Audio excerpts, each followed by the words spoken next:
It's on.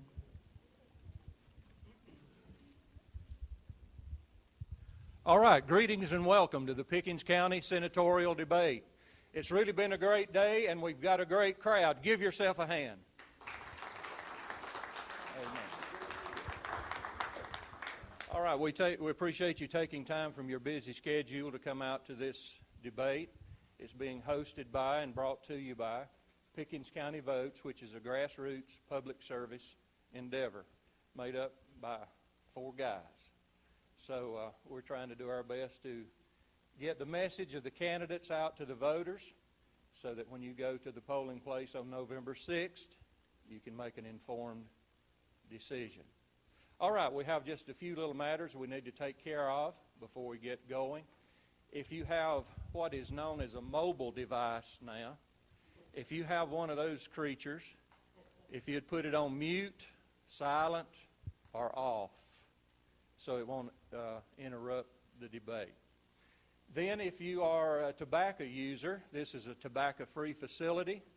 If you were to have to leave because of that, I've been asked that you go down, to announce that you go down the hallway, go outside the building, go back toward the back, and that's where you can go.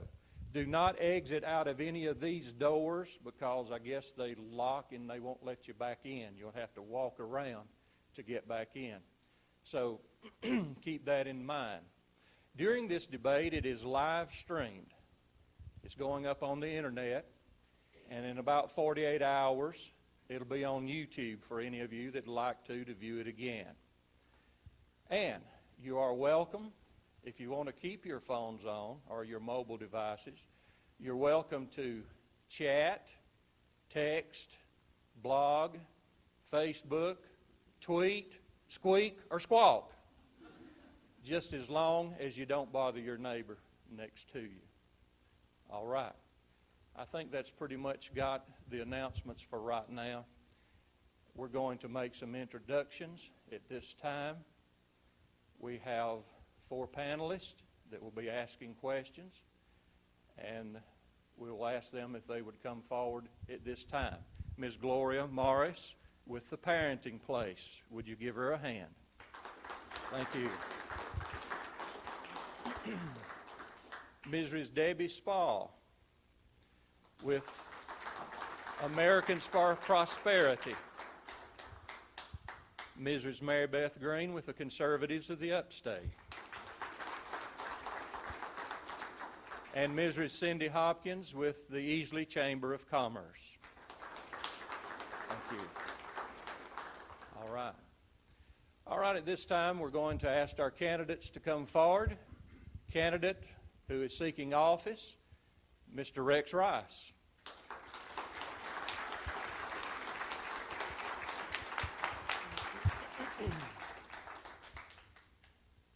Running the gauntlet, but everybody left you alone. Our next candidate seeking the senatorial office, Mr. Larry Martin.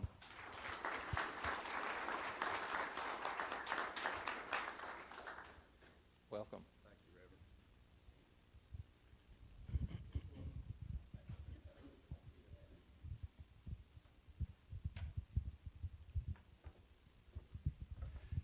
Reverend. In tonight's debate, we will have the candidates make an opening statement, which will be 3 minutes. They're allowed for that. They will also make a 3-minute or have 3 minutes to make a closing statement. Our panelists will ask questions, and when they ask the question, it is not directed to any particular candidate. It is directed to both of them. They will have 2 minutes to answer those questions. If they choose not to use the full 2 minutes, they could use the balance of it to go back to another question, or we want them to use their time if they want to. Then there will be rebuttal opportunities. If there's someone who makes a statement regarding one of the other questions or a comment about something, we will allow them if they would like to do a rebuttal, and that will be at my discretion. And we will give them 1 minute for that. Now, after the panelist part of the debate is over, we will also be having questions from the audience. We'll have a microphone for you to cue behind, and you will get to ask questions. So we'd ask that you formulate the questions in such a way that they're concise and brief. We don't want you to lecture them. We don't want you to go into a diatribe or anything like that. Make them brief and concise. They will have 1 minute to respond to that. Now, one candidate will have 10 minutes, and he will be responding, then the next candidate. And I'll tell you who those candidates will be later, and which will go first. So if you'd like to ask a question, keep that in mind and get ready for that, because when we transition into that, we're going to keep right on moving. There's also, I failed to mention this, but there are public restroom facilities on down the hallway. They're easy to find if you would need to go there. All right. We're going to ask Reverend Clay if he would come forward at this time and pray. As probably some of you already know, there was a young man that was going to do our videography for this debate, and he was killed in a tragic accident. And we'd like to remember his family and the Tri-County Tech school body. He was at the Pendleton campus, and he's gone on to his eternal reward. So let's remember him, and after prayer, then we'll have Pledge of Allegiance. Reverend Clay from the First Wesleyan Church of Easley. I'm going to ask you if you would to stand this evening. Let's pray together. Father, it is a beautiful joy and opportunity to come before you and to commune with you in word. Above all, we seek you. As we look at this season of our year, what a beautiful reminder of who is in control. We just look out and we recognize that you are Almighty God. And we thank you that we have this opportunity to come and ask for your blessings. Father, we pray for this young man's family. We ask that you give them comfort during this time for those here at this school who knew him. Father, we pray that in your way you can bring good from this tragedy. We know you can, and we ask it. Father, we pray for your Spirit to be upon us tonight, that truth will reign, that it will be clear and concise, that we will be informed so that we might be able to vote our conscience as you move upon us. Father, we pray your blessings upon each one here tonight. And above all, we pray, Father, that we not rely upon the government to take care of our needs, but we rely upon you. And we recognize that you are our God through Jesus Christ, your Son. And it's in his name we pray. Amen. Now let's pledge allegiance to the flag. I pledge allegiance to the flag of the United States of America and to the republic for which it stands, one nation, under God, indivisible, with liberty and justice for all. You may be seated. Thank you, Reverend Clay. There's something we're doing tonight in memory of Joshua Addis, the young man that passed away in a tragic accident. We are working to raise a memorial fund, which will be used to probably go to a scholarship for some other deserving student at Tri-County Tech. Right now, since we've been gathering in, we've already reached halfway to the goal of $1,000. So if you would like to contribute, we have a couple of people here that will pass out some envelopes. If you would come down to the front and pass them down, however you'd like to go about it. And if you would like to contribute, I'm sure it would be greatly appreciated. So you consider that. If you can't contribute tonight, you can mail it in, and we would appreciate it very much. All right, she'll get these started, and we're going to get right on into the debate between our two candidates for senator from Pickens County. The first question this evening comes from the parenting place, Ms. Gloria Morris. Oh, yeah, that's right. Opening statements. Rex Rice. Thank you, David. Can y'all hear me? The mic all right?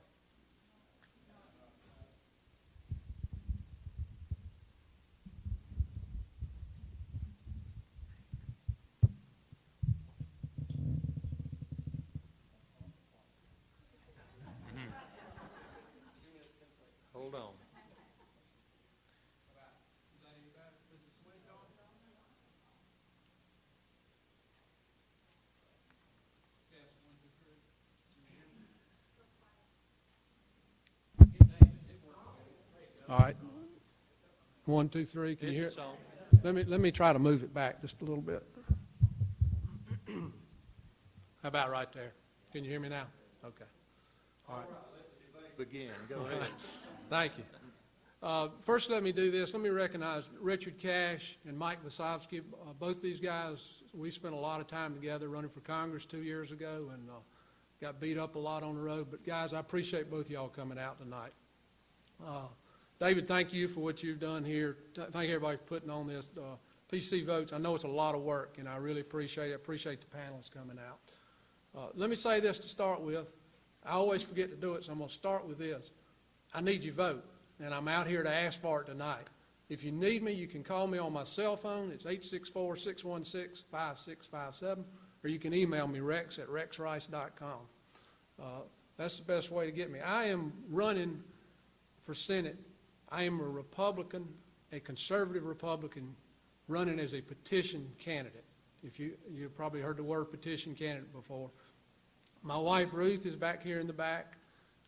Ruth, stand up. I want to make sure everybody sees you back there. Anyway, she's my campaign manager. She's the mother of both our 2 daughters, Tana and Meredith.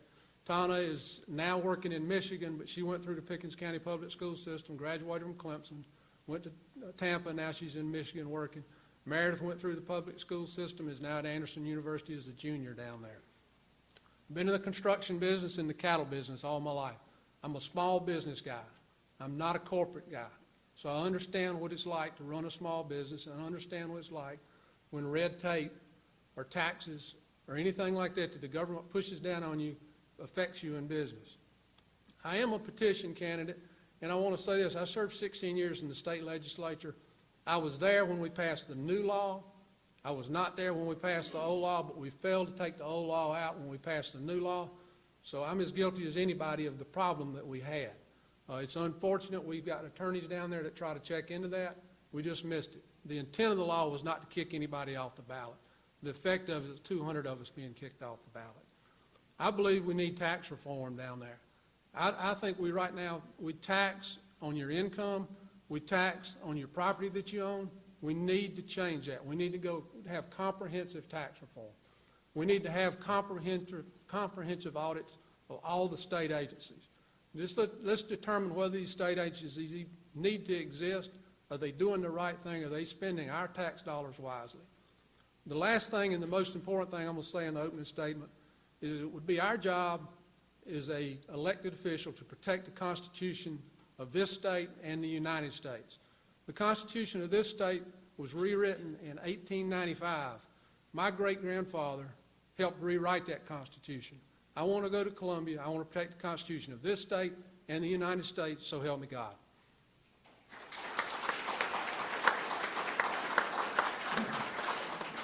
Larry Martin, your opening statement.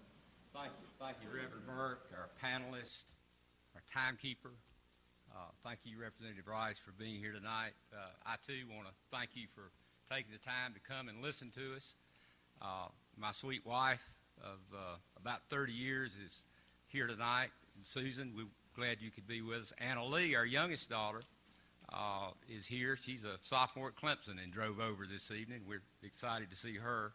Our 2 older children are married and gone. They both graduated Clemson, and they're both out of town and can't be with us, but we're real proud of all of them. And I want to thank, first of all, the people of Pickens County for the incredible experience you've given me in serving as your senator, and for the tremendous privilege of serving in the General Assembly. It's a great honor. It's one that you've entrusted me with, and I've never taken for granted. We'll talk about a host of issues tonight, a lot of questions. But the single most important thing that I do as your senator is to respond when you call on me, whether it's a problem with a state agency, a particular law, or maybe a desire to change the law. The people of Pickens County know that they'll get a response when they call me. We'll talk about our accomplishments tonight. For instance, I was at the center of a historic change in the Senate beginning with the 2001 session that's really still underway today.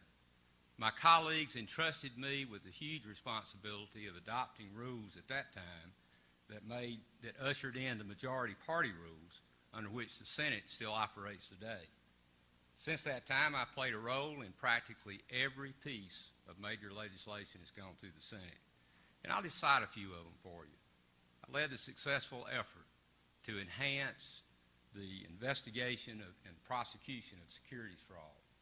Led the effort to deal with the immigration issue in South Carolina, tort reform, workers' compensation reform, all of which impact South Carolina's business climate. Property rights legislation. Took out the state of the federal Real ID law, criminal domestic violence legislation, the recorded voting legislation that we passed. Helped create and craft a stronger DUI law that needs some additional work. I'm offering for re-election because there is unfinished business to complete. For example, the government restructuring bill that I've worked with Governor Haley on this past session, trying to make the executive branch of government more accountable for the agencies that we have, implementing legislative oversight, bringing about reform of our ethics law. As a result of my seniority, I've had the privilege of being the chairman of the Judiciary Committee in the Senate, first non-lawyer to be chairman of that major committee, probably in the history of the Senate, the highest position that anyone from Pickens County has ever held.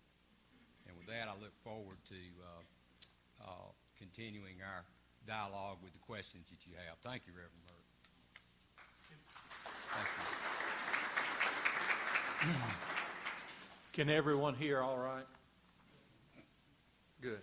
All right, now for our first question from Gloria Morris with the Parenting Place. First, I want to thank both of you for agreeing to be public servants, for putting your lives out there, because we know this is not easy, so I want to thank you for that. My question is, according to our latest state reports, Pickens County is now #1 in child neglect reports, #5 in the entire state for sexual abuse of children.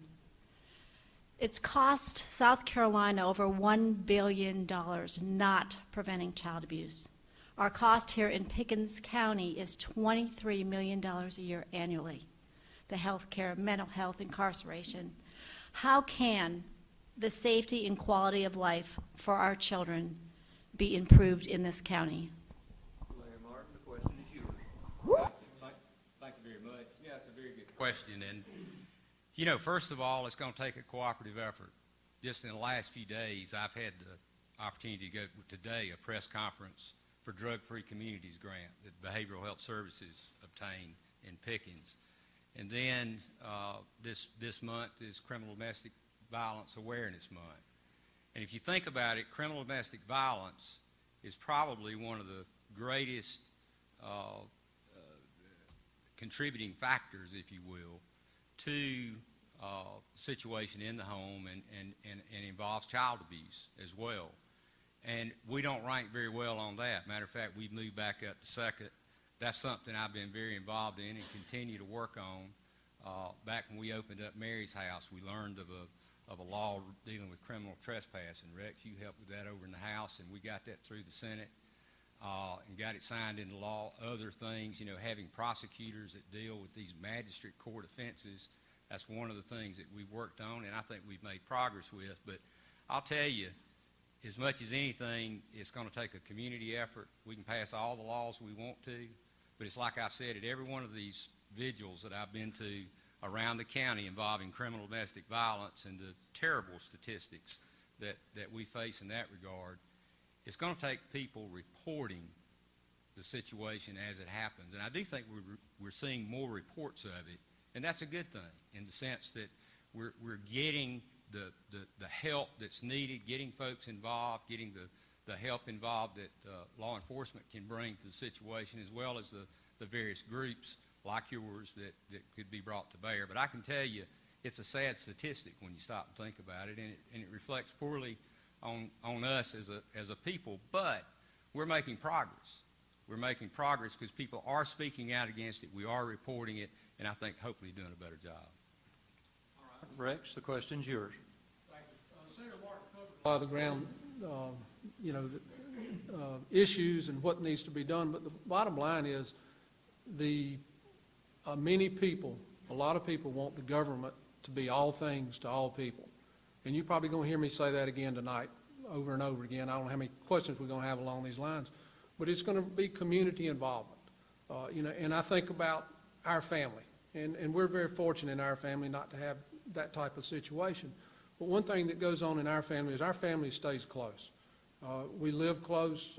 Ruth's mom lives with us. Her sister lives behind us. The family unit, as we used to know it, the family farm and how people grew up together and took care of people, is separating and it's moving out. And we can't do anything about that because the world is, we've got an internet world. People are traveling and going all over the place. But the faith-based community has got to get involved and help us with this. We can spend all the money in the world, but if we don't identify these cases up front, if we don't have people watching for these cases, it's not going to do any good because we're going to be making repairs instead of preventing problems. And that's what we've got to have. We've got to have people in the community out looking. When you're riding down the road, and I think, and I'm guilty of this myself, how many times do you ride down the road, somebody's broke down on the side of the road, and you wait on the next person to come by here and take care of it? We've got to change our thinking. We've got to be the person that's willing to step out there and take care of it. Thank you. All right, thank you. Our next question will come from Mary Beth Green with the Conservatives of the Upstate. A portion of the state of South Carolina employee insurance is funded by the taxpayers. Under what circumstances do you believe that this insurance should pay for aborting the babies of a state employee or their family members? I will take that one and run with it because that's something that has been very near and dear to my heart. When I served in the state legislature, when I first went in, I took the position of that money could be used for rape, incest, and the life of the mother. I then changed my position. I believe the life of the mother only after every medical effort was made to save the unborn child. That's the only case that I think we ought to use state dollars. And if you look, I'm a Christian. I go to church. I have Bible studies on Friday morning, and I look to the man upstairs for guidance. Rick Warren, in The Purpose-Driven Life. I don't know if you've ever read the book or not, but in that book, Rick Warren talks about how that you may not have planned, the parents may not have planned this child, but God did. God plans every child. And I don't think it's the right of mine or anybody else to terminate an unborn child's life unless it is the event of the mother that the doctors do everything possible to save that child and that mother. Thank you. My position on the abortion issue has been very similar. I've always maintained that I don't agree with it. I abhor it. I only would allow it in terms of public policy and the event of saving the life of the mother, rape, or incest. And those are very difficult situations. Our state group insurance plan, to be more specific to your question, provides that it will pay under those limited circumstances until this year. And there's a proviso that was worked out in the budget where only the state employee portion of the coverage, or the portion that state employee pays, will go toward that coverage even for rape and incest. That there was a big dispute, big debate in the Senate about whether as a public policy we ought to allow any state funding at all to be in that particular coverage. And I'll tell you this, just to answer your question a little bit further, we had the Division of Insurance Services provide us with the information relative to how many abortions we've actually paid for under the state group plan for rape and incest victims. And since 2006, we were advised there have been none. So I think we're very fortunate in South Carolina that hasn't been the kind of issue that's reared its head where that kind of thing is going on under the state group health insurance plan. But the proviso was worked out this year that means that the employee portion only of the state group plan, the payments that they make for premiums, would cover that portion of their coverage. All right, our next question comes from Ms. Debbie Spall with Americans for Prosperity. Okay. The recent U.S. Supreme Court ruling prevents the foreign government, the federal government, from forcing states to implement Obamacare's Medicaid expansion by withholding all Medicaid funding from any state that refused to do so. It has been reported that some South Carolina state Republican representatives, under the leadership of Bobby Harrell, may vote with the Democrats to get the Obamacare Medicaid expansions passed in the next state budget, thus helping implement Obamacare in South Carolina. Do you agree that no Republican should vote to expand Medicaid and help implement Obamacare in South Carolina?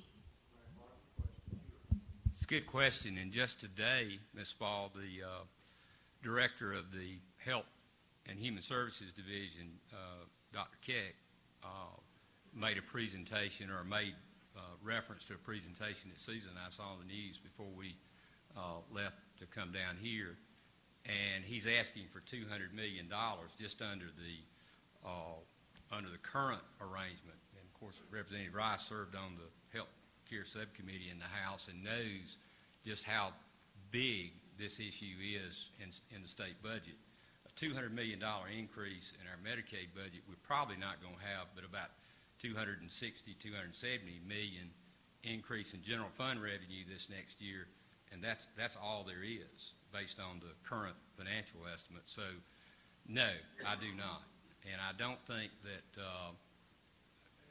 quite frankly, we just can't afford it. The money's not there, and that's the growing part of our state budget that we have got to get a handle on, and we're doing a better job. I think Governor Haley, with under the direction of Dr. Keck, they're doing everything they can do to squeeze a dollar in terms of the amount of funding that's being provided for Medicaid. And let's face it, we've been in a very tough economic time the last 3 or 4 years, and what we've got to do, as our presidential candidates have talked about, Governor Romney talked about extensively in his discussion, is we've got to create jobs, we've got to get the economy moving again, and we're seeing that in South Carolina so that people won't be on Medicaid.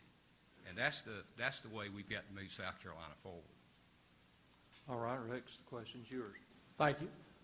I do not support Obamacare, and I do not think we ought to support Obamacare.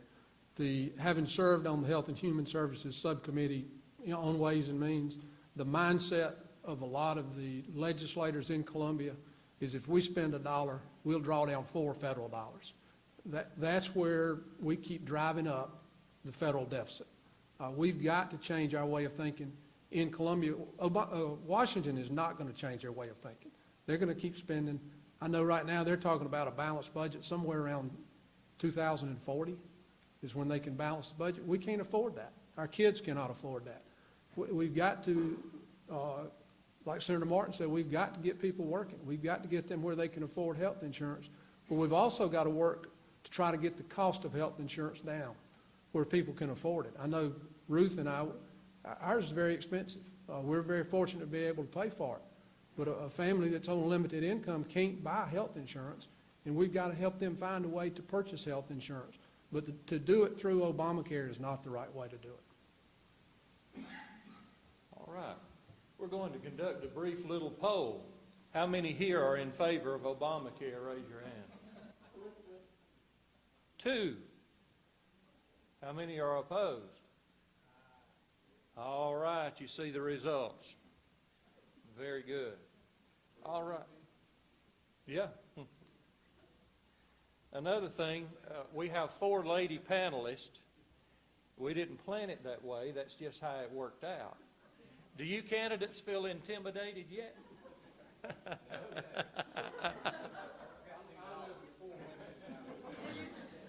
All right, we'll go to the next question. And it comes from the Easley Chamber of Commerce, Ms. Cindy Hopkins. Thank you. In an environment where new or additional taxes are unlikely, the issue of how to fund the deficiencies and expanding needs of our state must be addressed through economic growth as well as substantially improved government efficiency to include aligning and consolidating agencies and core government functions. Would you support implementing a Department of Administration as part of this effort? Rex Rice, the question's yours. I would, but I want to go to talk about some legislation that I actually passed when I was in the House.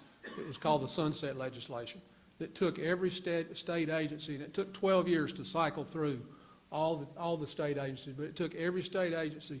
It actually closed the door on that state agency, but prior to that, you would audit that agency. You'd have a public-private partnership in there auditing that agency. And if that agency needed to be reauthorized, they'd be reauthorized. Otherwise, they would be shut down and put out of business or reorganized. So we've got to do that. Our funding levels, we cannot continue like we are. Like I mentioned a minute ago, the federal funds and the matching funds, our highway system is falling apart right now.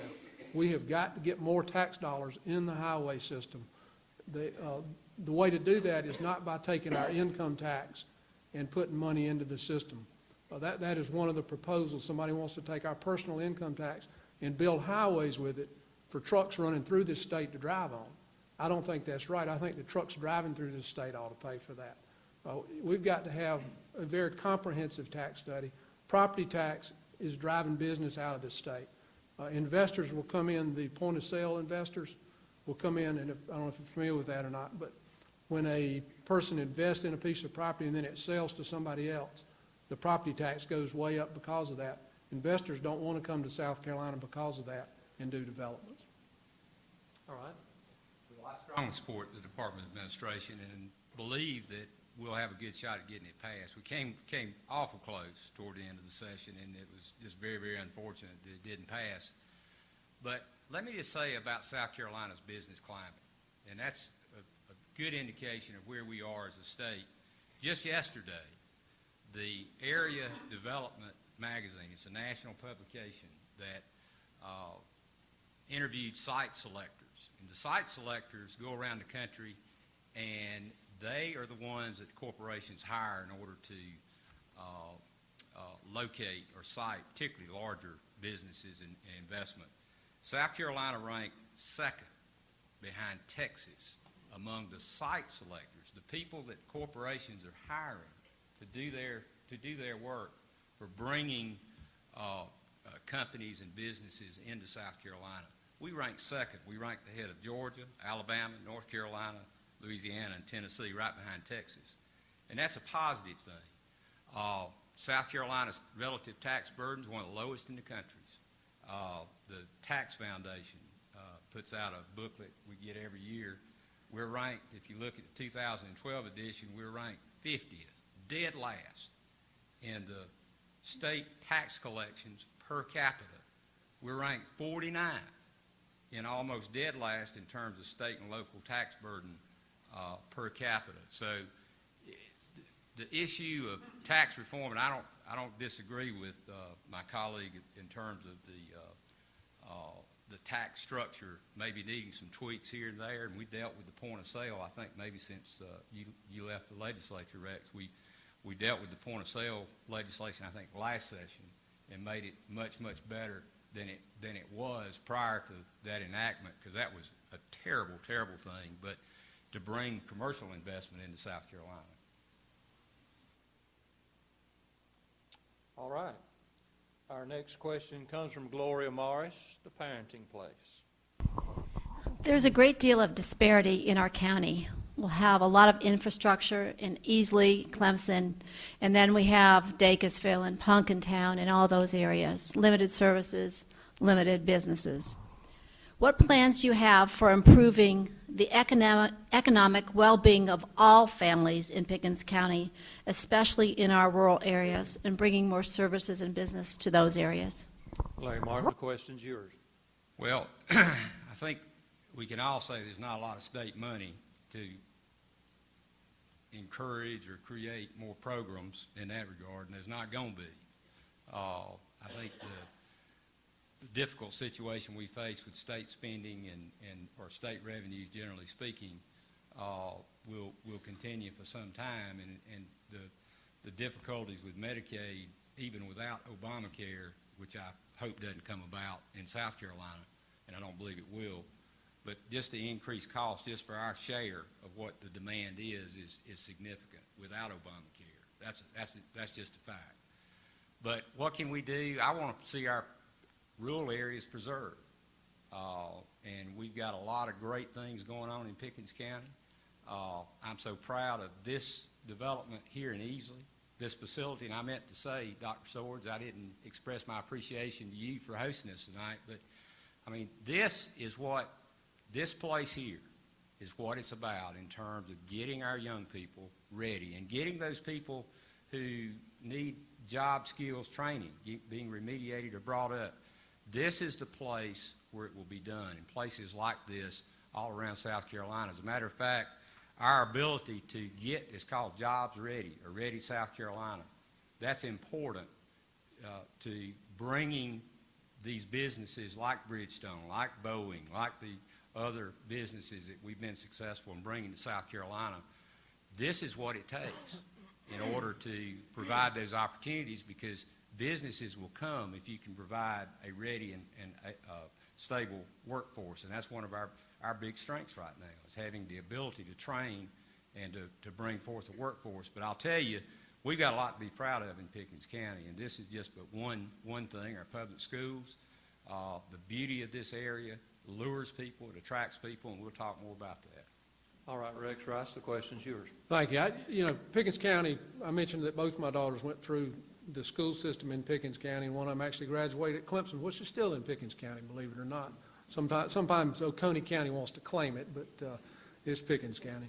But anyway, the school system that we have, the educational opportunities, the tech system that's here, we've got a great opportunity for people to learn and be educated so they can go out in the workforce. What we're lacking in is our infrastructure. We need to improve our highway system in Pickens County. Highway 183, while there's been improvements on it, the shoulder widening that was done several years back helped the safety on it. But 183 needs to be 4-laned all the way into Pickens.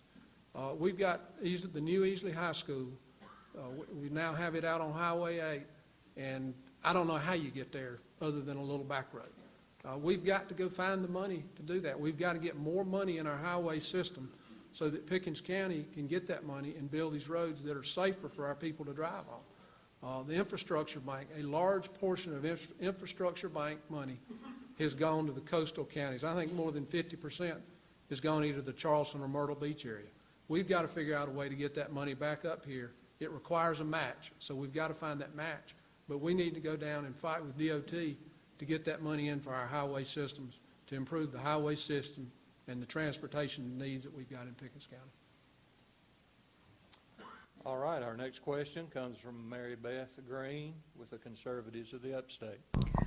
The South Carolina State Ethics Commission has the authority to investigate and penalize ethics violations of elected officials, except for state lawmakers.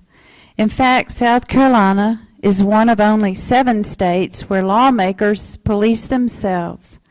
Would you explain your position on dissolving the current ethics committees in the House and Senate and bringing all members under the South Carolina State Ethics Commission?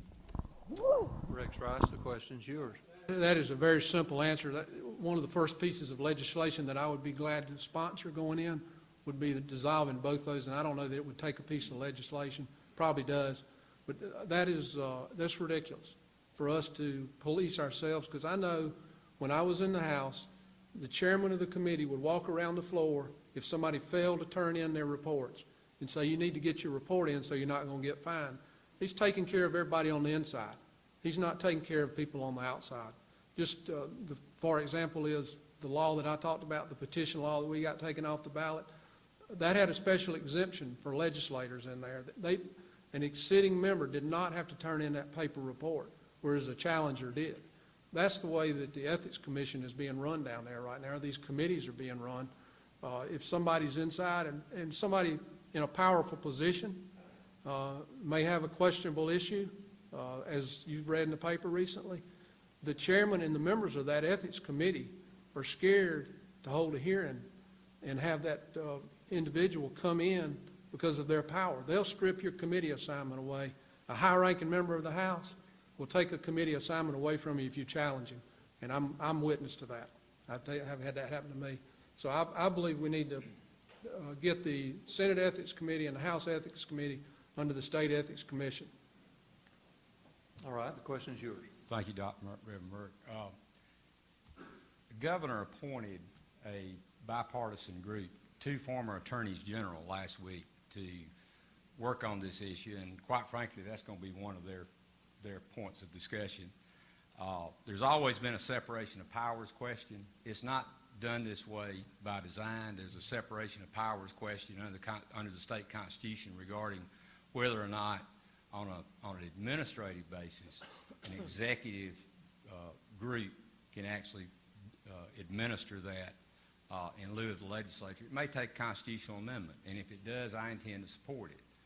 But let me say this.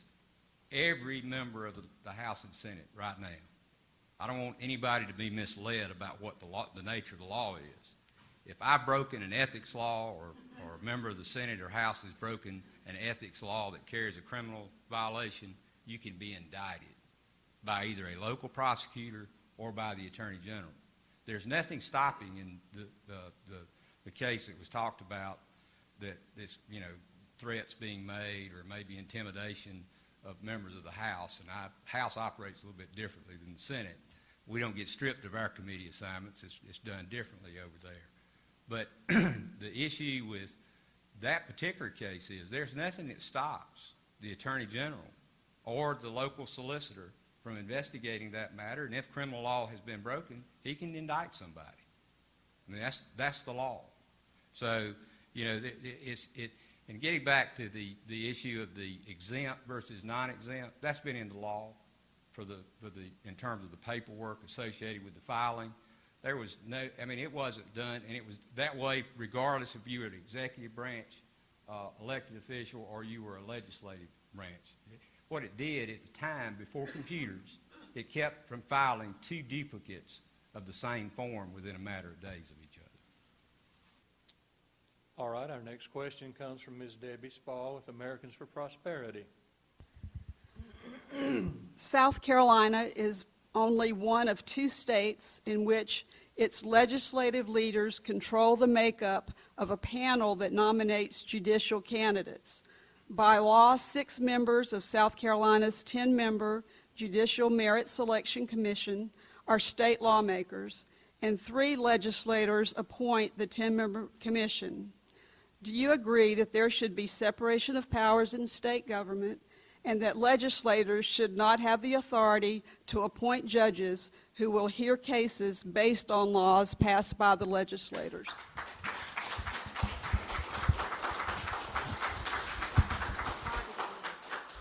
Larry Martin, the question is yours. It's a good question, Ms. Spall, and the situation in the legislature as far as the election of judges go, they do have to recuse themselves in certain circumstances. I'm not a lawyer. That gives some people heartburn, my being chairman of the Judiciary Committee, but that's okay. And I have just, by virtue of that chairmanship, have just come into the situation of being involved in the judicial merit selection. Representative Rice will tell you that years ago, before that process was developed, you just signed up to run.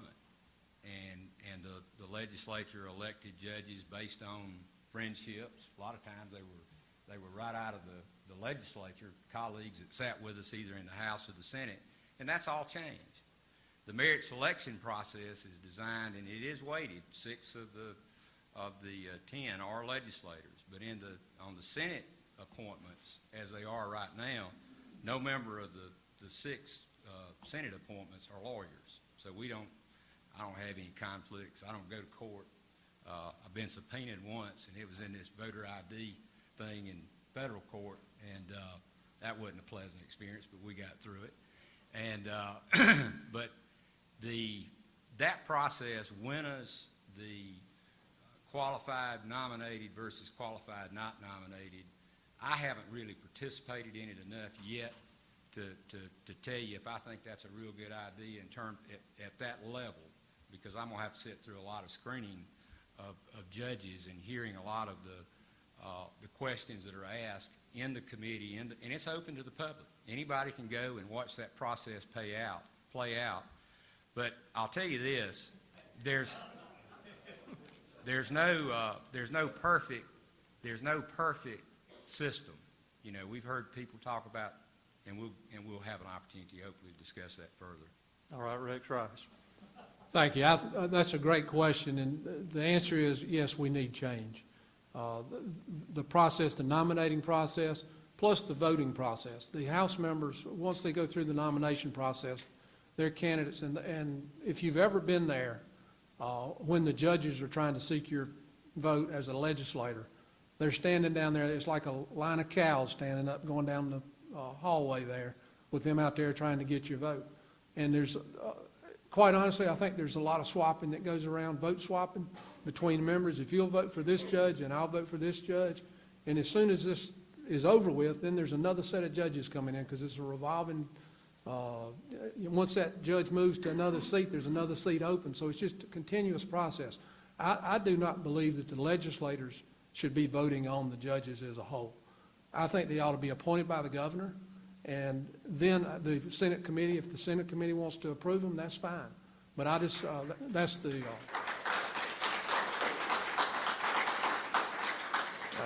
I've seen too much going on. You can say it's a clean process, but it's not. Thank you.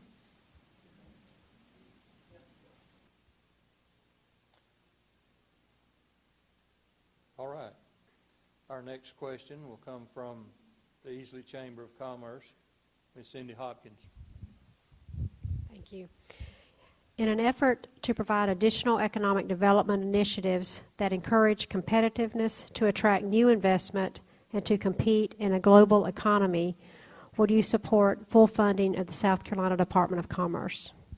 Rex Rice, the question's yours. My first question to you would be, what is full funding? That's a,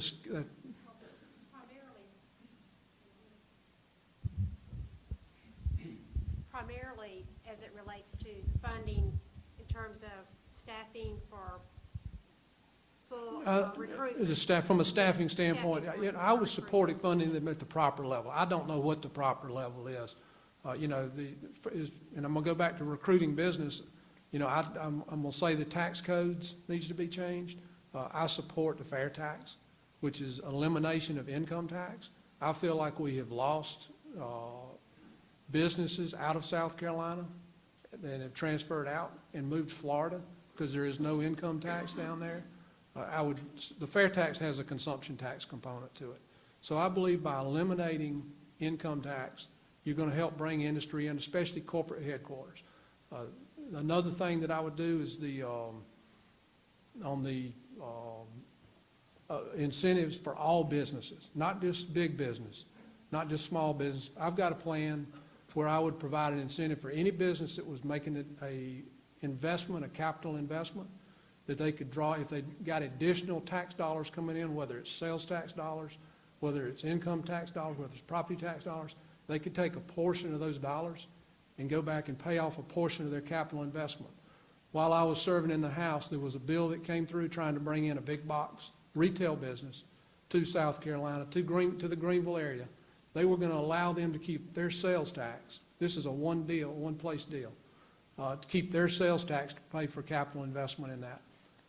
I called for a roll call vote on the House floor, and the business, it failed. It would not, that bill did not go through. That's what stopped that business from coming here. I feel like when you bring in a big business and you compete with small businesses, I'm a small business guy, I ought to get the same break on a proportional basis that a big business does. I think that's what we need to do here in South Carolina. Question about the budget for the Department of Commerce. It's been cut just like every other agency. There's only about 3 agencies that haven't been just grossly whacked during this economic downturn. But we tried to restore, and we have restored some of the Department of Commerce budget, and we need to continue to promote aggressively our efforts toward economic development. But let me just say, as part of this, I mentioned the Site Selection Magazine, or the survey of site selectors. Our corporate tax code was one of the things that we were judged favorably on. I don't favor changing our income tax structure to a consumption-based tax. Quite frankly, that would put us much, much higher with Georgia and North Carolina, if you eliminated the income tax, and I think I heard Mr. Rice correctly, Representative Rice, he wanted to eliminate the income tax. It's about $2.8 billion that we collect. You'd have to raise the sales tax at least 6-7 cents, and I'm not sure that would do it, just for the income tax. That doesn't get into the property tax at all, where it is.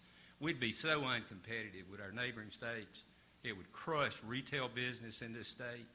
I just can't support that. The other thing about the income tax, you know, the effective rate, we talk a lot about it being at 7%, but the effective rate, what you pay, is about 3.1 on average, 3.1 to 4. So we've got a very favorable income tax rate in South Carolina, and I just don't want to see us put it all on consumption. It really affect the elderly who don't pay traditionally a lot of income tax, and it would affect a lot of young families just starting out that would be, you know, quite stretched to pay a higher consumption tax of that nature.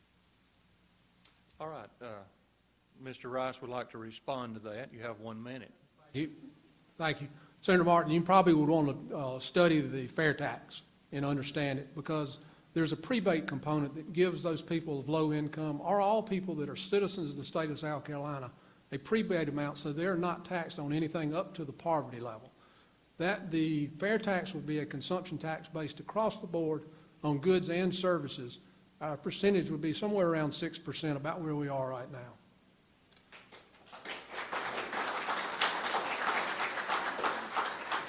All right, our next question comes from Gloria Morris with the Parenting Place. We have many wonderful resources here in our county. We have this building, we have the Adult Ed Center. But if you have no transportation, you cannot get to these wonderful places. We are dooming our young parents of poverty to continual poverty and the lack of a living wage if we do not have public transportation. Oconee just received us another South Carolina mass transit grant.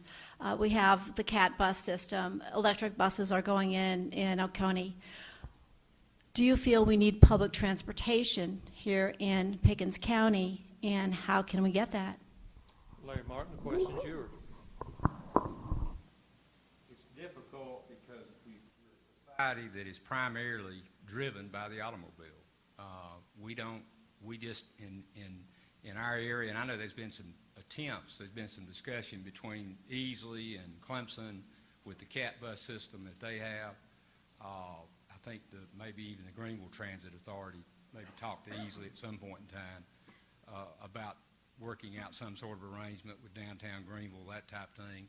And, you know, the question is the demand for it. And I realize there's some poor folks that would, and I get calls occasionally.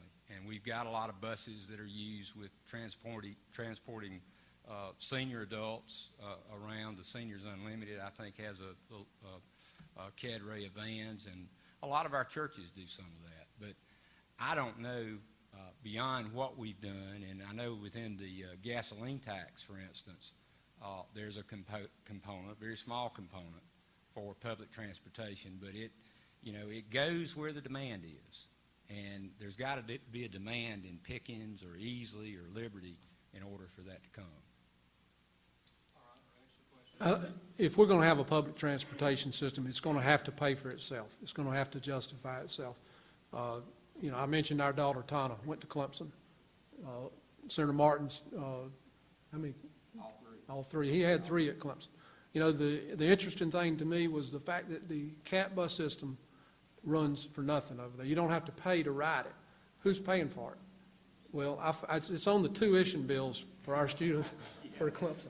So we're having to pay for it. The interesting thing is everybody thinks it was working fine and it didn't cost anything. It does cost things. It's a matter of who's going to have to pay for it. I don't see Pickens County being able to afford that. We're too rural. People are too spread out, and the usage would be way down. And I know that's probably not the answer you want to hear, but I think we're going to have to rely again on volunteers in our community to make something like this happen and help people out when they need a ride. Thank you. All right, our next question comes from Mary Beth Green, Conservatives of the Upstate. The more local a government is, the more it can be responsive and accountable to its citizens. However, there are groups working to influence Pickens County to join in regional management and governance across counties. Would you explain why you support or do not support regionalism? Rex, the question's yours. There are probably some issues, and when I say regionalism, I mean when you got Pickens and Easley, they ought to work together on issues to try to be the most cost-effective they can be to support the citizens. But the larger region that you get into, and education, transportation is one of those where, as far as I know, they haven't changed it. We're still working with Greenville area. I think we're still part of Gratz, as far as I know. So, from a transportation standpoint, something like that, you want to look at, what is the region doing? Because you don't want to build a major highway and then the next region not do anything. But, from a planning standpoint, and I'm not sure exactly what you're talking about, but if you're talking about developments, planned developments, telling people how they can develop their private property, that type of thing, I think that's going down the wrong road. Well, Ms. Grant, I know of no move afoot right now in the upstate to bring about a regional approach to much of anything other than cooperation. If there's an issue like tourism, and we've got a lot to offer in the way of promoting upstate South Carolina, which promotes Pickens County, downtown Greenville, the mountains, Pickens, all that ties together in that regard. And you mentioned GPATS, or the Greenville Pickens Transportation Group. We both served on that. By the way, Highway 183 is the #1 project at the top for Pickens County to be funded in the long-range plan. Highway 183 widening into Pickens County, getting it across the Loup River, getting it to Thomas Mill and Hamburg Road. Problem with it is, as Representative Rice has alluded, is money. But I know of no effort to tie our local governments together, and I wouldn't favor such a thing.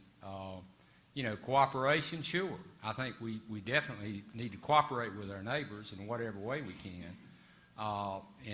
Promoting the upstate, there's a lot to be said for a joint effort in promoting economic development, tourism, that type of thing. But as far as governance goes, no. Pickens County is a pretty independent crowd, and I think we'll stay that way in terms of local government.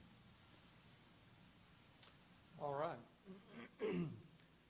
We have 2 more questions, and very soon we'll be taking questions from the audience. If you want to ask a question, be sure you have it ready, because we'll transition right into that. Make your question concise and brief if you'd like to ask a question. All right, our next question will come from Ms. Debbie Spa, Americans for Prosperity. A story in USA Today showed that South Carolina legislators have passed laws letting a legislator collect a pension for legislative service while still in office, and at least doubling those pensions by including expenses in the salaries on which the pensions are based. USA Today found at least 5 of South Carolina's 170 lawmakers are getting legislative pensions that average $27,000 in exchange for giving up their $10,400 salary. Per an article in the state newspaper, 19 actively serving senators are collecting their pensions. Since the costly Terry system for other state employees is being phased out, do you agree that all South Carolina legislators, including those currently participating in the special retirement plan, should have the same pension benefits as other state employees? Larry Martin, the question's yours. Thank you. Well, I'm glad you asked the question, because the pension plan predates Representative Rice and both of us arriving in Columbia. It was there. The multiplier was there when we both got there. The ability to actually draw it while we were still serving after 30 years, that was tweaked about 10 years ago, I think, and it was done in a way that not a lot of people were paying attention until after it had been done. But be that as it is, that's been something that I've been obviously hit with. And I'll tell you, you got to know that you don't do this type of thing, and I know Representative Rice feels the same way. You don't do this type of work and engage yourself in this type of activity for the money.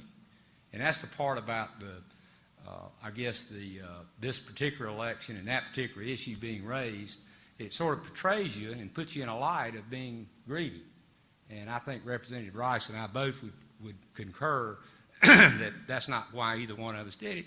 And quite frankly, when I earned the pension, or the right to draw that pension, whatever it is, 4 years ago, when I reached 30 years in the House and the Senate, I can promise you that if it was about the money, I wouldn't have stayed. I'd already earned the pension.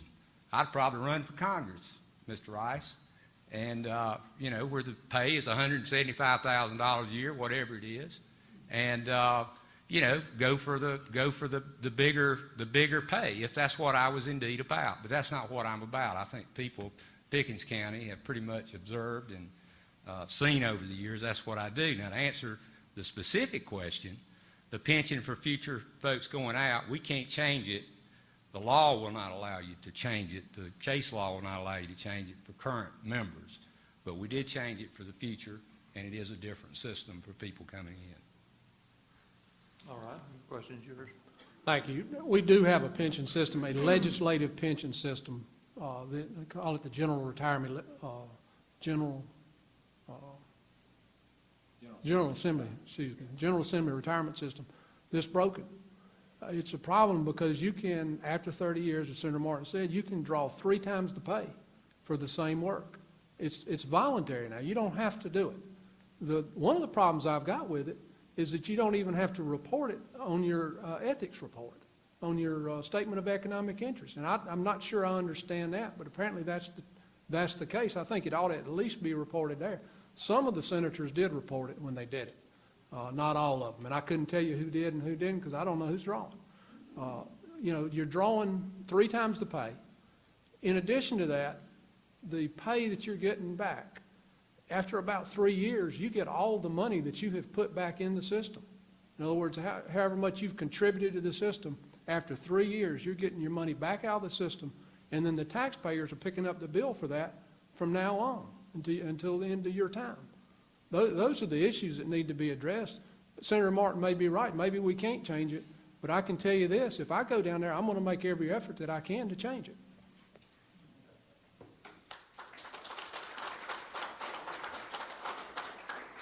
Senator Martin, would you like to respond to that?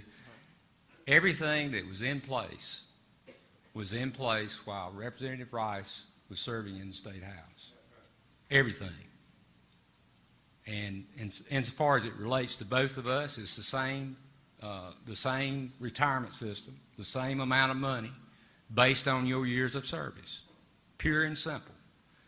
Now, as I said earlier, and I didn't point this out, that what I was always told when I was there as a young person, I think it's based on the compensation. The last time the compensation was changed, you want to talk about doing this for money, was the year that you were elected to the House 18 years ago. That's on which that retirement system is based. That's the last time the compensation was raised, and on which the retirement, the in-district expense and the salary was the two together. But the point is, again, you don't do this for money. It was basically a deferred compensation type thing that I don't necessarily agree with, no more than the representative agree with, but I can tell you both of us were there for the same period of time that those laws were on the books. Did you want to respond to that? All right. Senator Martin, I want to make something clear. You said that it was raised the year I went in the House. It was prior to the year. That was when it was raised. You became effective when your first year in the House. I didn't say you raised it. You may have, but I didn't know. At that time when I ran to provide a service to people. And I stand to accept that because I didn't mean to imply that you raised it. I do want to say this, though. My time in the House, Senator, I spent a lot of extra time working in Columbia, going on trips, going to different places, serving the people of South Carolina. And I signed very few, if any, vouchers to get extra pay for extra travel. I felt like when I was elected to get out and serve the people and be a statesman for the people of South Carolina, not be a politician and try to get as much money as I can. Mr. Reverend Merck, could I please? All right, go ahead. 'Cause I do think this is very pertinent to what we're about. Our travel expense, and I've seen yours, I requested it, just so we could compare the two. The year, you've been watching that ad on television? The year that they're talking about, you know how far apart your and my reimbursement were for travel that year? $700. I'm the big spender. To and from Columbia, $700. Yours was $11,200 that year, 2008. Mine was $11,970 for travel to and from Columbia. Those are the facts. Those are the facts. And there's a $100,000 ad running right now on local television to portray me as a big spender. And that's wrong. That's a lie.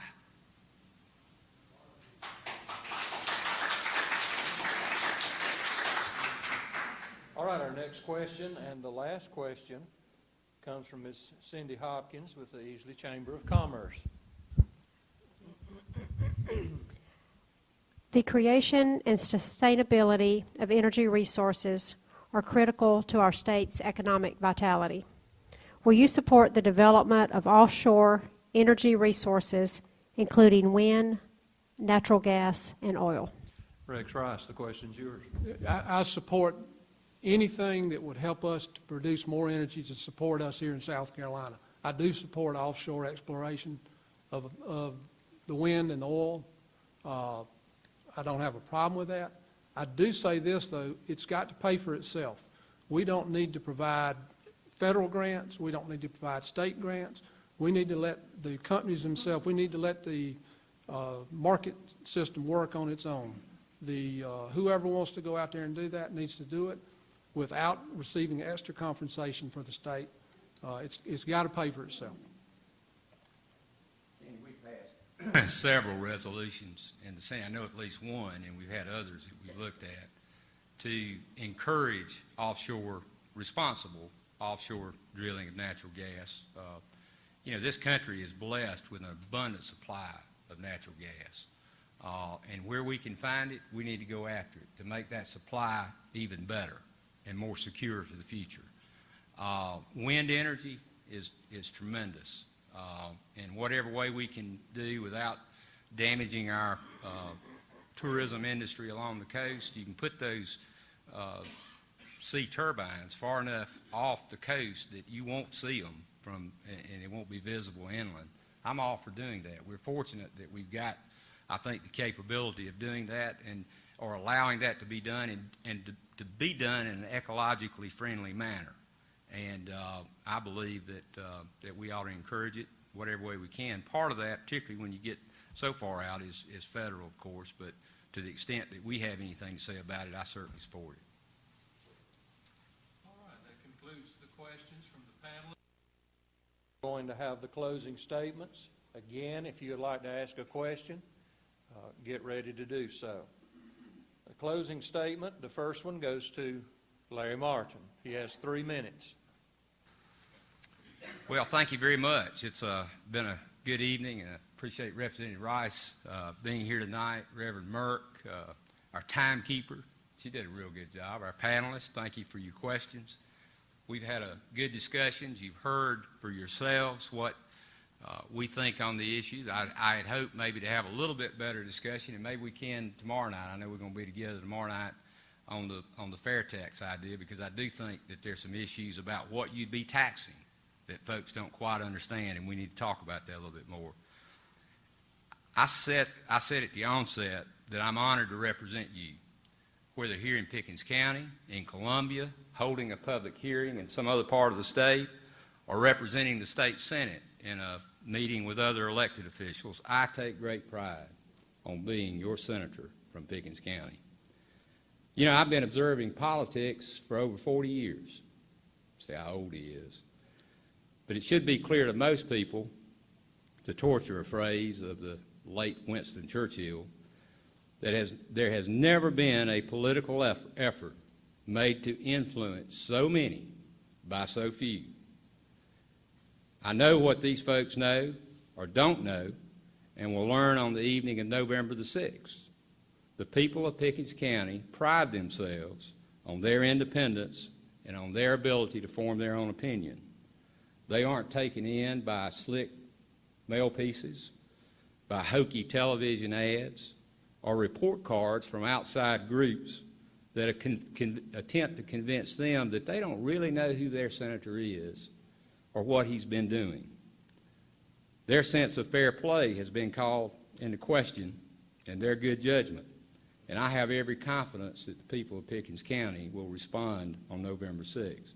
Thank you again for your confidence in allowing me to represent you, and I humbly ask for your vote on November 6th. Thank you. Once again, thank everybody for coming out tonight.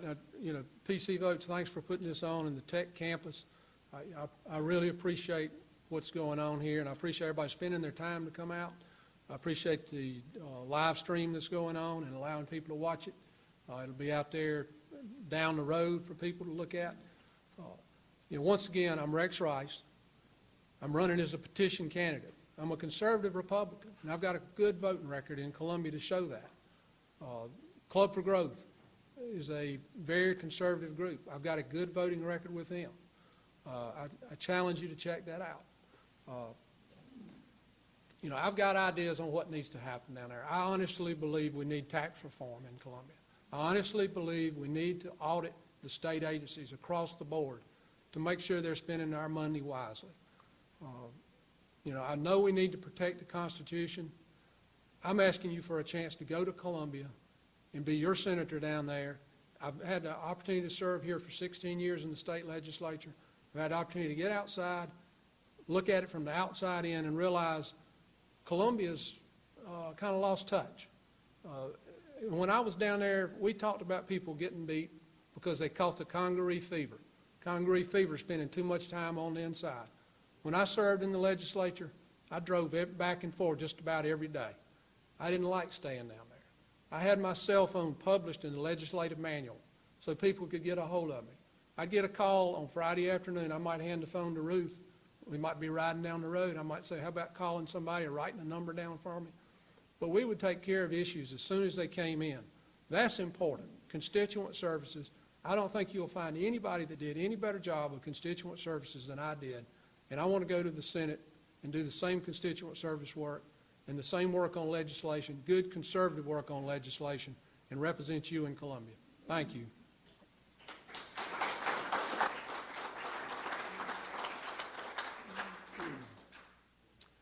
All right.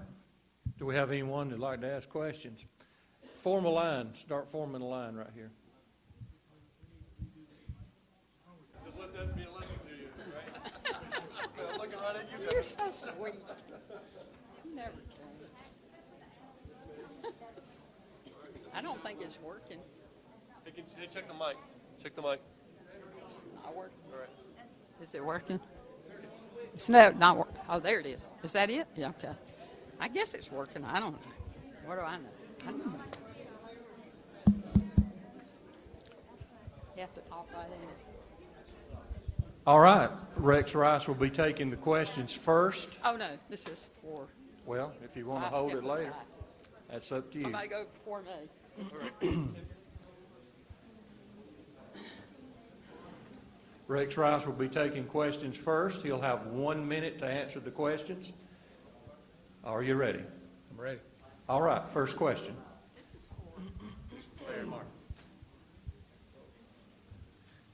My question is for both of them, so what do I do? Come back again or get back in line or?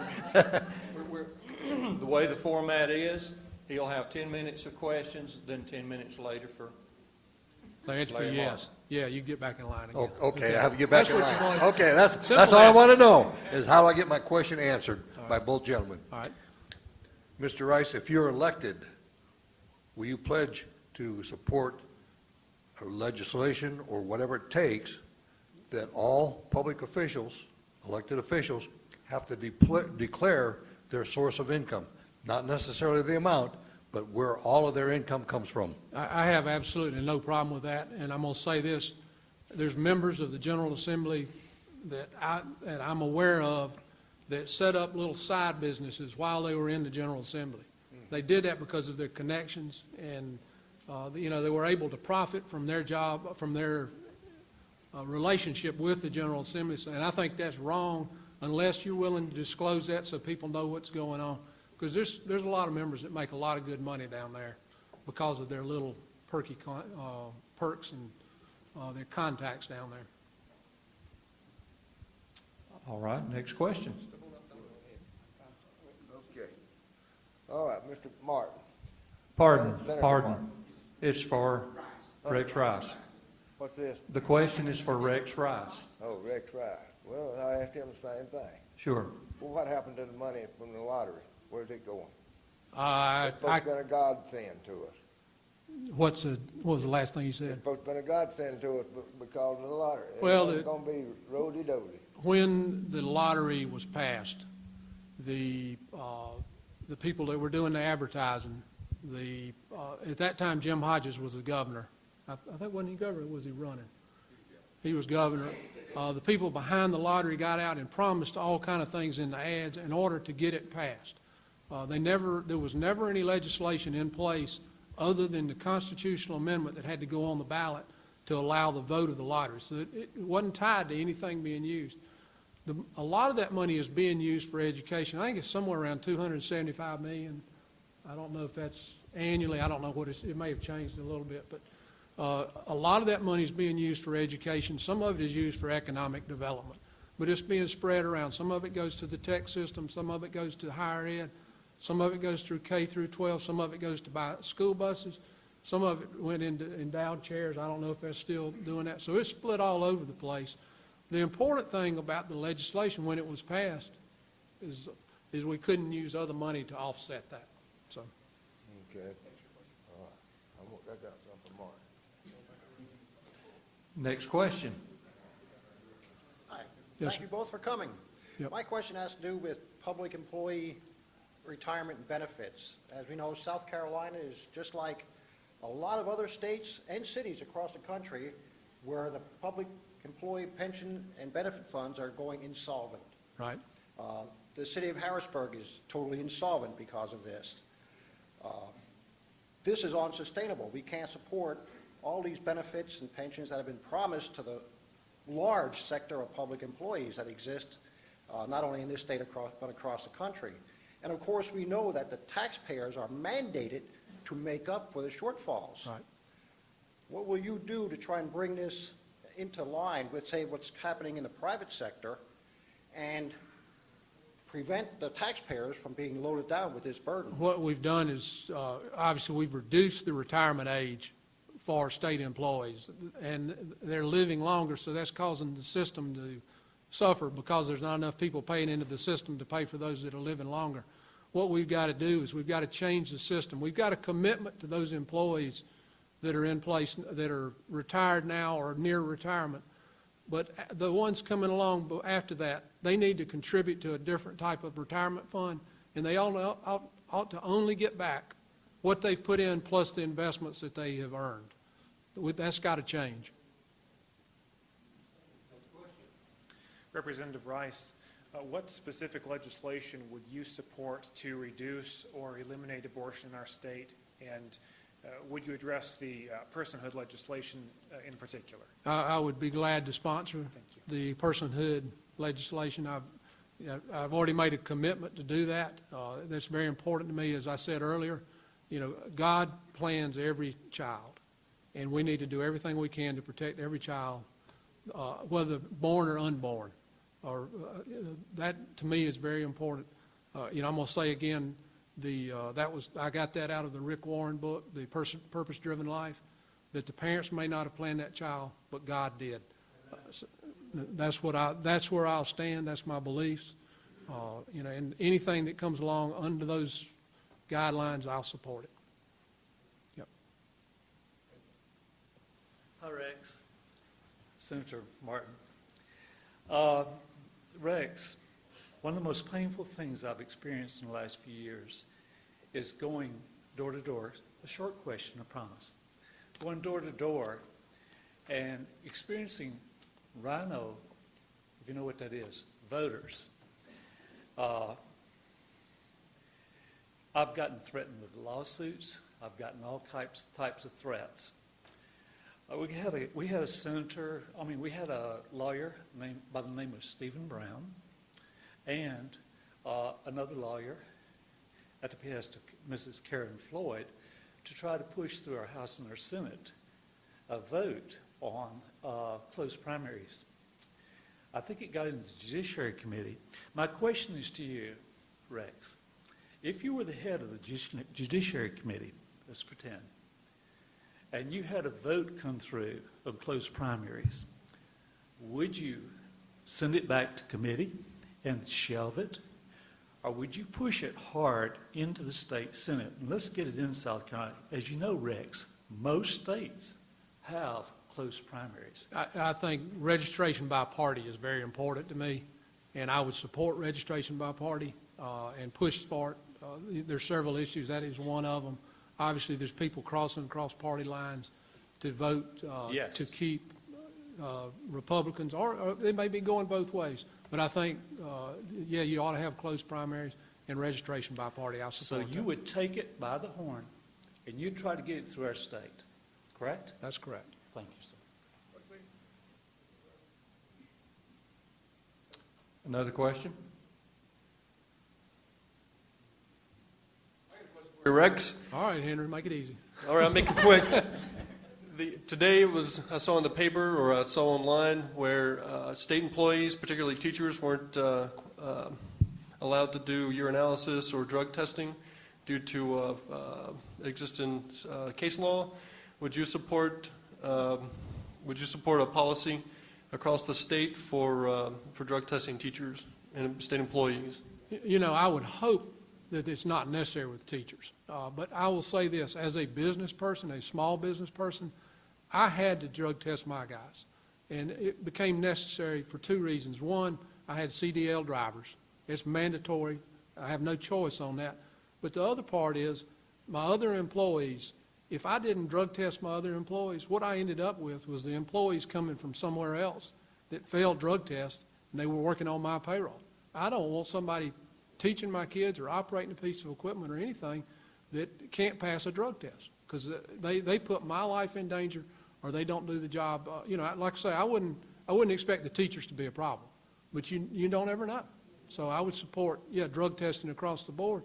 On top of that, and I sponsored this legislation that anybody receiving any government assistance would have to be drug tested also. This is something that my daughter brought.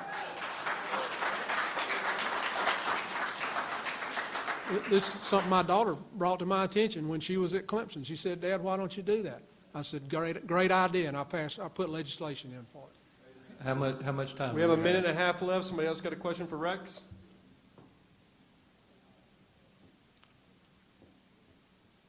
Anyone? Okay. This is for. You're going to go across? Okay. Well, thank you. I appreciate it very much. Thank you.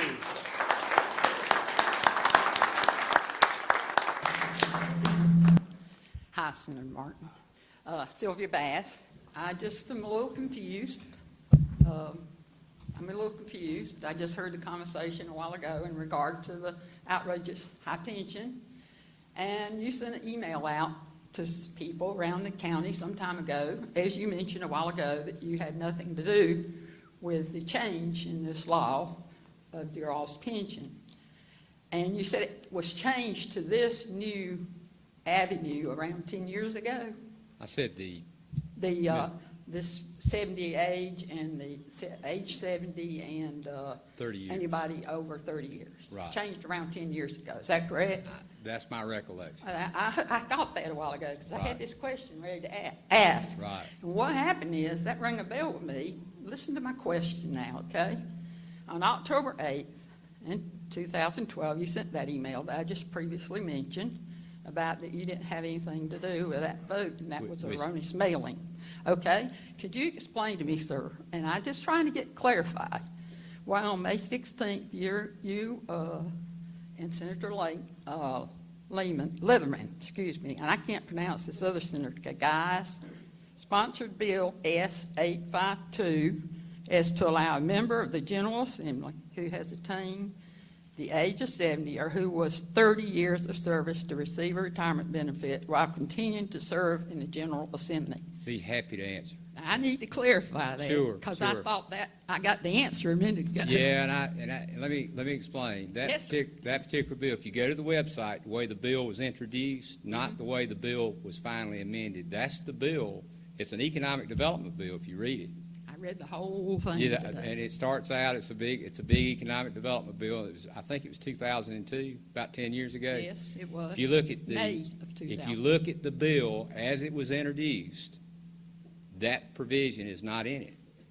I didn't sponsor. I said I didn't sponsor anything, and I didn't. That's not in the introductory title of the bill. I'm not going to argue with you, Ms. No, Bass. I don't want to. Well, I'm trying to but- clarify. Right, and I'm happy to respond. But in the amended version of the bill, that's the bill that amendment was tacked Mm-hmm. on to. It amends the title to conform, and it shows up that way on the website. But that's not the way that bill was sponsored. But it did happen. It in your happened in the time. process in 2002. Yeah. That you could draw it after 30 years or age 70. As a matter of fact, if I may, Mr. Moderator, I think I've reached the end of my time. Just finish this sentence. Mhm. Most of us thought when the recollection I had of it at the time was age 70. We had some members of the General Assembly who were 70 who couldn't draw, and we felt like that was appropriate. And I didn't catch the 30-year provision and how it would But what it you're, would mean. you're in favor of it, right? Well, it's done. It's done. not a matter You of see, whether I'm this- in favor This of it. cannot be changed. No, it's done. Cannot be changed. It's done. Okay, sir. Thank Thank you you. very much. Thank you. Your mic up just a little Oh, bit. I'm sorry. Try to eliminate some feedback. Well, you want me to try this mic over here? Maybe this one may. No, he's moving. Yeah. Let's try that. All right. Good evening, Senator Good evening, Martin. Mr. Rogers. Good to see you, and thank Good you. to have you in Pickens County. Well, thank you. I like to spend time over here. Yeah, we like to have you. I take my vacations over here. Yeah. I know you do. Senator Martin, appreciate you coming out and Sure. facing the. Like that movie, Cool Hand Luke, we may have a communications problem in this state, and maybe even in this room. What we see is a government, a legislature that has got way too much power and way too much secrecy. That is a bottom line problem, I think, and that's creating a lot of our problems in the state. Now, what happens is we have a lot of conservative folks. Just cool it. I'm going to be quick. It takes a little bit to communicate significant points, okay? We have conservative people who think they're electing conservative representatives, but what the best way to find out is with a scorecard. Now, you mentioned in your ad, your TV ad, you proudly mentioned that the governor's scorecard gave you an A. Can you explain why you got an A on that scorecard? I guess you like the way I voted. Maybe not. Maybe she did, but as a matter of fact, you're the only person on that scorecard that got 2 bonus points. Because I sponsored the bill. It took 6 points to get an A. You didn't have enough points, but the governor gave you 2 bonus points She likes me. and gave you an A. If you want to look at a scorecard that tells the truth of the matter, because there's no. Did I come here to debate this gentleman? I'm going to have to call him. Just look at the scorecard on appropriations bills, okay? Thank you.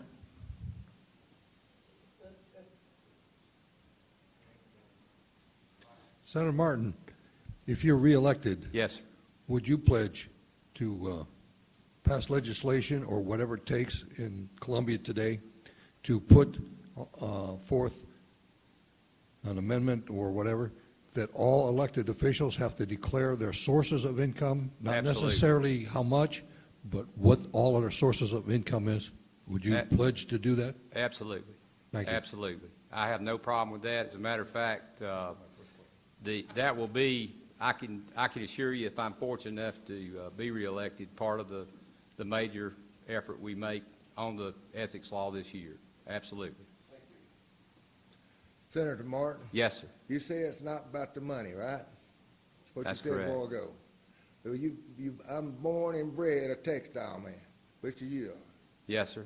Okay, do you 30 still years. do you still get your check from Alice Manufacturing? I do. That's where I earn my Are you a living. safety director or an informer?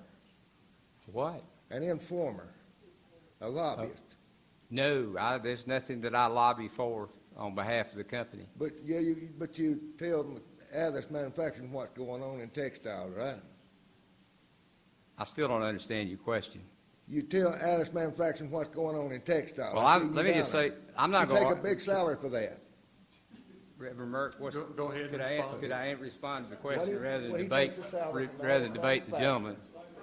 Just to be down there to. Okay, Senator Martin, go ahead and respond. I'll be glad, Sir, let him respond. I'll be glad to respond. The great privilege that I've had, Mr. Wilson, has been working with one of the greatest companies here in Pickens County and all of South Carolina for over 30 years, 31 years now. And I'm fortunate they'll put up with me. I do have a job that takes me away, and they've been very, the owner, the previous, the late owner of our company, Ellison McKissick, was just one of the neatest fellows I've ever known in my life.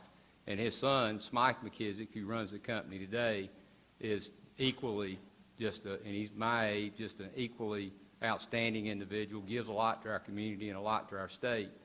And I'll just tell you, I don't know what the point of your question is, but this company has contributed so much to not just to me and to my family and the ability that I've had to earn a living. I am more than happy anytime to talk about the great people associated with Alice Manufacturing Company, some of whom that I've seen in the audience tonight, and I'm so proud to be with them, to work with them. We're very transparent. Something was said earlier, and I think since that question was so long, I'm just going to take on just for a second. Everything we do, something was said about the secrecy that goes on in Columbia. I don't know where that comes from. I honestly don't know where that comes from. Every subcommittee meeting, every committee meeting is open to the public, has to give 24 hours notice. I've chaired a bunch of them. And there is nothing going on in secret. The Senate session is open to the public, broadcast live on ETV, and the very idea that there's something going on in secret in the legislature in Columbia I don't know. There's not a good response other than to say it's a pretty open and transparent process. All right, our next question from the next person. Time's up. 5 seconds. Go quick. He's got three more people waiting in line, so why don't we go ahead and cover those, but keep it short. Okay. And, all right. And do you mind, Senator Martin? No, I don't mind. I don't mind. Go I have quick. a quick two-part question. One, you said you were not aware of regionalization efforts in the area. I've seen you at 10 at the Top meetings, which is a visioning group. They are for regional. When? What day? The elected officials committee. What day? I haven't ever been to one. I've seen you at a 10 at the Top meeting. I mean, are you not aware of 10 at the Top? No. What meeting did you see me at, Mr. Smith? The elected officials meeting. I don't remember going to a 10 at the Top meeting. Okay. Well, are you aware of 10 at the Top? Not really. I mean, that's the reason I'm saying I don't know. I honestly don't know what you're talking about. Are you aware of comprehensive plans locally? Sure, we have a comprehensive land use plan. Okay. I think the question that was here just a minute ago was, are you aware that that these organizations don't have elected officials? And that's what we're concerned about as a public, that there are groups that are trying to take over the region without having elected officials. My second part of the question is, can you explain your involvement in local newspapers and media? That's my question. Good two-part question, Reverend Merck. The first part of that question, I honestly don't know what you're talking about as far as 10 at the top taking over our local governments. I haven't been to their meetings, and I would like, if you could tell me, and I've asked you, I don't know what meeting you're talking about that I went to. But the second part to your question, as far as being involved with local media, I don't know how to respond to that other than when Jason calls me or the other folks here in the media call me, I respond. And but as far as being involved with them, I'm not involved with them other than responding to their questions. Buy newspaper ads somewhat when they call me when I've got the money to do so, but I don't know what to say other than that. Yes, sir. Mr. Martin, Yes. I'm sorry, Senator Martin. That's I know fine. you heard my question to Rex about the head of the judiciary and our vote that we got, closed primary. Closed vote, primary. that got pushed through, and we were so excited, as you know. Coming out of Greenville County, this closed primary idea, Where did it get pushed through and it got stopped? it actually got stopped in the Judiciary Committee. I It didn't- passed the House? Yes. I wasn't aware it passed the House. Okay, maybe we need to get Yeah. someone to refresh you on that. But let's give you another chance. If you do get elected, Would I support the closed primary? Will you actually, we've heard some of these senators. Probably not, just to answer your Okay. question. Thank No. you for being at Thank least you. honest. One other thing, will you at least, talked to Senator Mike Fair and the other senators. Sure. Will you at least recognize the fact as I talked to Brian White at the Chamber of Commerce meeting, will you recognize the fact that South Carolina is incredibly in debt, maybe possibly one of the fourth top in the country, and that we desperately need to start sustaining just a few more of Nikki's vetoes at least on the budget and try to cut back a little bit more in the future, maybe get behind Tom Davis and some of the others? All right, time. Well, I appreciate, about all I can say about the budget is, let me say this. The general fund budget of South Carolina today is $450 million less than it was 4 years ago. $450 million. Now, the total funds, federal, other funds, is more than it was 4 years ago. But, we're not growing government in the sense that we've sometimes been accused of. I can assure you of that. The other thing, as far as the debt, the pension was mentioned earlier. The legislation, I know Rex probably not as familiar with the actual pension reform bill that was passed this year. We made a substantial change in the unfunded liability of the pension plan and put it on a pretty solid footing.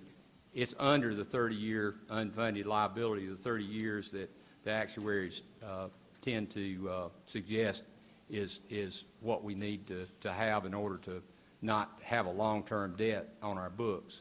But I feel good about South Carolina's position in terms of our economic growth going forward. And, you got to invest in your state. Rex talked about roads a while ago, and, they don't come out of thin air. Asphalt and concrete and large moving equipment costs a lot of money. And we've got a lot of challenges ahead of us. All right, Dennis, the last question. Okay. As you're aware, from instances happened right here in Pickens County, public employees, school teachers and stuff are no different than any of the other general population. They have the same problems, the same situations. And as you know, with Pickens County School District, the school board is attempting to check into random drug testing. They run into the situation where the lawyers say, well, the public employees are protected by the Fourth Amendment, which it seems that private employees are not. Why is it that the public employees, that the private sector, us, do not have the same rights as, say, Rex does with his business in demanding that our employees that we pay are drug-free? Sure. And would you propose legislation then to allow us to do that? Well, if it's a constitutional impediment, it's probably, Dennis, to answer your question, it's probably a federal issue on which that Fourth Amendment unreasonable search and seizure is based. And there's no legislation that we can pass at the state level that will, supersede a federal court's interpretation of that. Quite frankly, I don't have a problem with mandatory drug testing. We do it in my company. I don't think public employees should be a whole lot different in that regard. It's very disconcerting that we do live in a time when that's necessary. But I have no problem with it. But to answer your question about what I'll push, what I won't push is legislation that I know, even though it sounds good, that I know is not going to pass constitutional muster and put this state on the hook for millions of dollars in attorney's fees just to enrich some trial lawyer's pocket at the taxpayer's expense, just to make a statement. That is irresponsible, and I'm not doing my job when I take that oath to uphold the Constitution to do that type thing. If I'm convinced that it's not constitutional, I'm not going to push it to make a point and drag this state into court like that. And I'll tell you why, and explain it to you at the time. So that's my policy. Thank you. Thank you, Reverend Merck. Oh, I'm sorry. Yeah, Mr. Martin. Sure. My name is Michael Propes. I live here in Easley. And I would like to know, how are y'all going to stop voter ID fraud? How are we going to stop it? Yeah. Well, we passed the law that the federal courts, the federal appeals court in Washington just approved, but they didn't allow us to implement because the Justice Department had held us up in the lawsuit. It will come in the new year, the voter ID, photo ID, and it's being done in a way that's obviously it was constitutional. The U.S. District Court or the appeals court in Washington would not have approved it. I was criticized, if you may recall, in reading some newspaper articles about it. They said, well, you just passing a law that's going to get struck down, it's not constitutional, and it's going to cost this state a lot of money when we lose. Well, guess what? We didn't lose. We won. We passed something that is constitutional. I read the Crawford case in Indiana, and I was convinced of it. By a 6-3 vote, the U.S. Supreme Court said it was constitutional. And we wrote it along those lines to conform to what the Crawford case was, and I was convinced that we were on solid legal footing. Of course, we had a Justice Department that just absolutely fought us every step of the way, tied our hands. We couldn't implement it this year, and I think it will bring about integrity in the voting process. It's just a simple act of producing a photo ID, and we ought to do it. Thank you. Thank you for your question. Thank you, Reverend Miller. All right, we thank everyone for being here. We noted that there's a number of elected officials in the audience. We're glad for your presence. There's a number of candidates who are running for office. We appreciate your presence. We appreciate the presence of the media, and we also appreciate very much those who contributed to the Joshua Addis Fund. And then we save our biggest thanks for the last, Tri-County Tech. We appreciate so very much the use of this fine facility for this debate. Now, I have a question for you. Where will you be on November 6th? You got it. Where will you be? Voting. All right. We'll see you there November 6th.